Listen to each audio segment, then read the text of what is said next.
எத்தனை தாட்டி அடிச்சு வரட்டு பயப்பிள்ளைகளுக்கு புத்தியே வர மாட்டேங்குது பாரு அப்படிங்கிற மாதிரி தான் சீனாவோட நடவடிக்கை இருக்கு. ஆனா இந்த தாட்டி இந்தியா அடிச்சு மட்டும் விரட்டல, இன்னொரு சம்பவத்தையும் சேர்த்து பண்ணிருச்சு.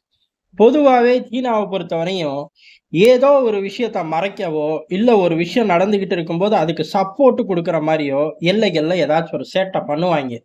இப்ப சீனாவை சுத்தி என்ன நடக்குது? ட்ரம்ப் வந்தா சீனாவே காலி, சீன பொருளாதாரம் ஏற்கனவே காலி. டேய் என்னத்தையாச்சும் நிறைக்கிறக்கு கதை சொல்லுங்கடா அப்படின்னு சொன்னா குளோபல் டைம்ஸ் என்ன சொல்லுவேன்? உண்மையிலேயே அவன் கதை சொல்லிவிடுவான். நிலவுல சீனா பூமியில இருந்து தண்ணியை கொண்டு போய் நிறைச்சிருச்சு அப்படின்னு கதை எழுதிடுவான். வெளிநாட்டுல ஒரு டசன் பிராக்சிகளை வச்சு அதை நம்ப வைக்கலாம். உள்ளூர்ல அவனுக்கு நல்லாவே தெரியும் சீனாக்குள்ளேயே தண்ணி இல்லையடா, அப்படியே இருந்தாலும் தேவைக்கு அதிகமா இருக்கேடா அப்படின்னு அவனுக்கு தெரியும். நம்ப வைக்க முடியாது. இதை தாண்டி என்ன செய்யலாம்? ஆட்டோமேட்டிக்கா இல்லே இல்லைங்கிறாங்க. இருக்கு. எங்க இருக்கு? இந்திய எல்லைகள்ல சீன ராணுவம் இருக்குன்னு கொண்டு போயிருவோம் அப்படிங்கிறத நோக்கி தான் புத்தி போகும். 1. 2வது, ஸ்ரீலங்கா என்னதான் அங்க டீல் போட்டாலும் ஸ்ரீலங்காக்கு பக்கு பக்குன்னு தான் இருக்கு. எங்க நம்மள வீட்டுக்கு அனுப்பிச்சிருவாங்களோ இல்ல டிக்கெட் கழிச்சு மேல அனுப்பிச்சிருவாங்களோ அப்படிங்கிற ஒரு பயத்தோட இருக்கும்போது, இந்திய எல்லைகள்லே நான் இடைஞ்சல் தரேன், நீ தைரியமா போ அனுராக்கு, பயப்படக்கூடாது அப்படிங்கிற மாதிரி சொல்லி வழி அனுப்புற மாதிரி சம்பவம் செய்யலாம். இதை கட்டாயம் சீன நரிகள் இந்த காலகட்டத்துல எல்லையோரம் ஏதாச்சும் சேட்டை செய்வாங்கங்கிறது டெல்லிக்கு நல்லா தெரிஞ்ச ஒரு விவகாரம். அதனால டெல்லியும் தயார் நிலையில தான் இருந்துச்சு.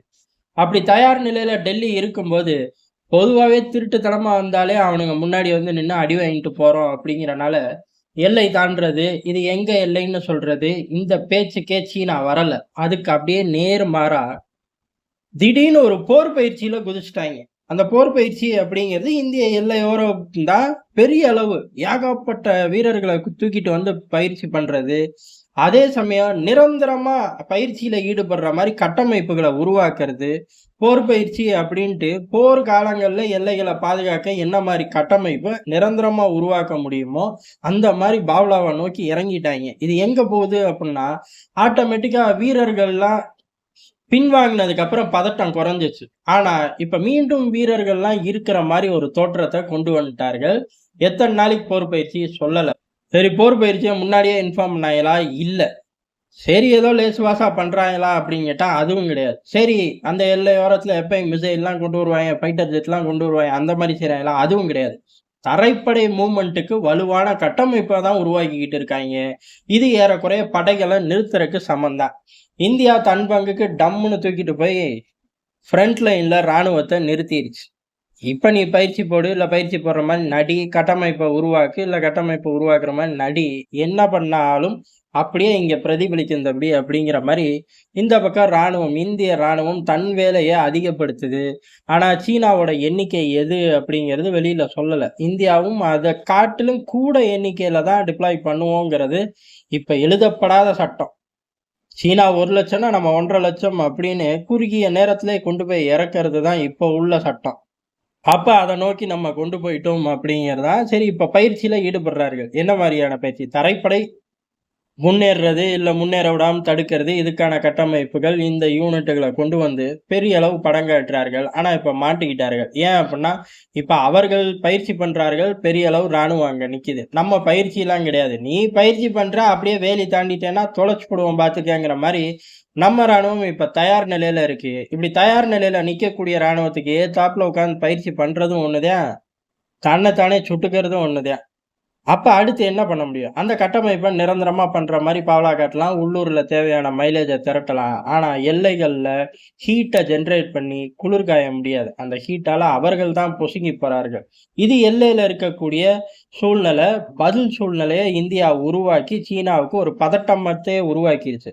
ஆனா இப்ப இந்தியா பதிலுக்கு ஒரு அடிக்கு ஒரு அடி அப்படிங்கிற இந்தியாலாம் கடந்து போயிருச்சு. ஒரு அடிக்கு நாங்க இஷ்டத்துக்கு அடிப்போம்டா, எல்லா பக்கமும் இழுத்து போட்டு அடிப்போம்டா அப்படிங்கிற மாரி தான் இப்ப இந்தியாவோட செயல்பாடுலாம் இருக்கு. சீனா எல்லைகள்ல இந்த சேட்டை செய்யும்போது, ஜப்பானுக்கு அமைதியா நம்மளோட போர்க்கப்பல் போச்சு.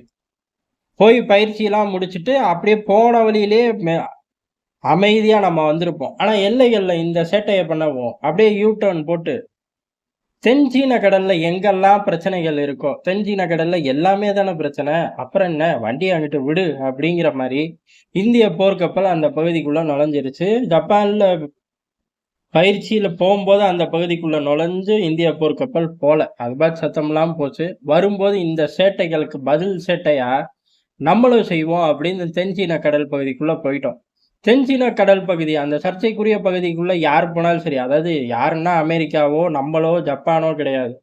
இல்ச்சவன் இந்தோனேஷியா போன்ற நாடுகள் சிக்கும்போது தான் இங்கேருந்து தண்ணிய விட்டு அடிப்பாய்ங்க, வாட்டர் கேன விட்டு அடிப்பாய்ங்க. புல்லட்ட மட்டும் தப்பி தவறி யூஸ் பண்ணிற மாட்டாய்ங்க. ஏன்னா, பதிலுக்கு அவனும் செஞ்சு விட்டான்னா ஜோலி முடிஞ்சிரும்ல.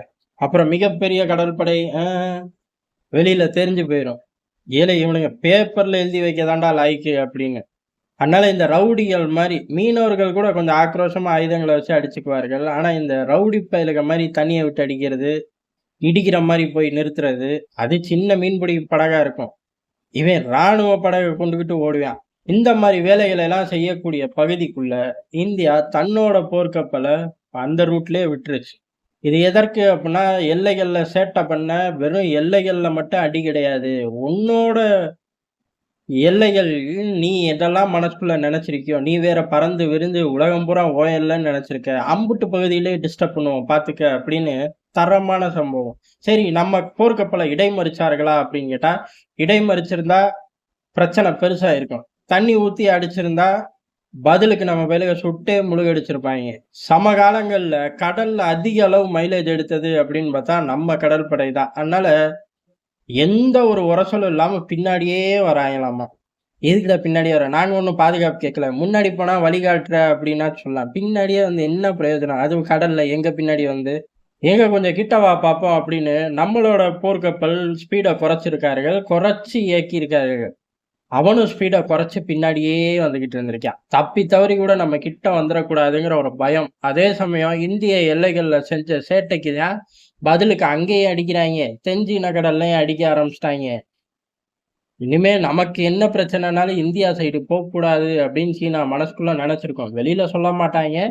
வருங்காலங்கள்ல எதே செஞ்சா செய்யிற மாரி சம்பவத்தையும் டெல்லி செய்ய தயாரா இருக்குன்னு தான் டெல்லியிலிருந்து வர செய்திகள் உறுதிப்படுத்துது. நன்றி, வணக்கம்.